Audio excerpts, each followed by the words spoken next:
ലോകരാജ്യങ്ങളുടെ സകല കണ്ണുകളും സകല ശ്രദ്ധകളും ഇപ്പോൾ ഇറാനിലേക്കാണ്. ഇങ്ങനൊരു സാഹചര്യത്തിൽ ഏഷ്യയിൽ മറ്റൊരു യുദ്ധമുഖം കൂടെ തുറക്കുകയാണ് എന്നുള്ള റിപ്പോർട്ടുകൾ പുറത്തു വരുന്നു. അത് ചൈനയുടേതാണ്. ചൈന ഈ അവസരം മുതലെടുത്തുകൊണ്ട് തായ്വാനെ തങ്ങളുടെ പ്രവിശ്യയാക്കി പിടിച്ചടക്കാനുള്ള നീക്കമാണ് ഇപ്പോൾ നടത്തുന്നതെന്നാണ് നമുക്ക് ലഭിക്കുന്ന വിവരം. മറ്റൊരു കോണിൽ പുതിയൊരു സംഘർഷമുഖം തുറക്കുമോ എന്ന ആശങ്ക ഉയർത്തുകയാണ് നിലവിൽ തായ്വാൻ എന്ന റിപ്പോർട്ടുകൾ പുറത്തു വരുന്നു. അതായത് തായ്വാൻ കടലിടുക്കിൽ ചൈന വമ്പൻ സൈനിക നീക്കങ്ങൾ നടത്തുന്നു എന്നുള്ളതാണ്. ചൈനയുടെ ബ്രിട്ടീഷ് നാവിക കപ്പൽ തായ്വാൻ കടലിടുക്കിലൂടെ സഞ്ചരിച്ചതിന് പിന്നാലെ 24 മണിക്കൂറിനിടെ 70-ലധികം ചൈനീസ് സൈനിക വിമാനങ്ങൾ ദ്വീപിന് ചുറ്റും വളഞ്ഞിരിക്കുന്നു എന്ന റിപ്പോർട്ടുകൾ പുറത്തുവരുന്നു. തായ്വാന്റെ പ്രതിരോധ മന്ത്രാലയമാണ് ഈ വിവരങ്ങൾ പുറത്തുവിട്ടതെന്നാണ് അറിയാൻ സാധിക്കുന്നത്. തായ്വാൻ തങ്ങളുടെ അവിഭാജ്യ ഘടകമാണെന്നും ആവശ്യമെങ്കിൽ ബലം പ്രയോഗിച്ച് പിടിച്ചെടുക്കുമെന്നും ചൈന വർഷങ്ങളായി അവകാശപ്പെടുന്നുണ്ട്. എന്നാൽ തായ്വാൻ ഒരു സ്വതന്ത്ര ജനാധിപത്യ രാജ്യമാണെന്നും തായ്പേയ്, അതായത് തായ്വാന്റെ തലസ്ഥാനമാണ്, ഈ വാദങ്ങളെ തള്ളിക്കളയുന്നു.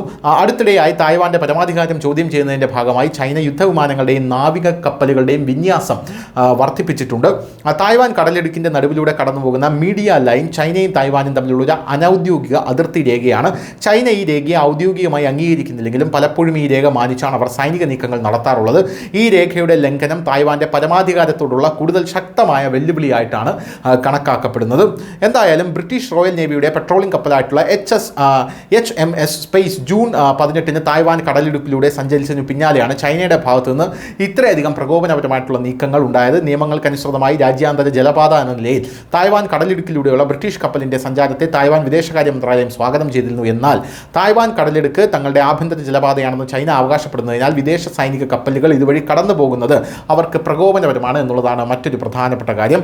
തായ്വാൻ യുണൈറ്റഡ് സ്റ്റേറ്റുമായി സഖ്യത്തിലാണ് എന്നുള്ളതും ചൈനയെ ചൊടിപ്പിച്ച ഒരു പ്രധാനപ്പെട്ട കാര്യമാണ്. എന്തായാലും ഇപ്പോൾ തായ്വാനെ പിടിച്ചടക്കാൻ ഈ ഒരു അവസരത്തിൽ, അതായത് ലോകം മുഴുവൻ ഇപ്പോൾ യുദ്ധത്തിന്റെ വക്കിലാണ്, അപ്പോൾ കുളങ്കലയ്ക്ക് മീൻ പിടിക്കാൻ സാധിക്കുമോ എന്നുള്ളൊരു നിരീക്ഷണത്തിലാണ് നിലവിൽ China. News desk, news India Malayalam.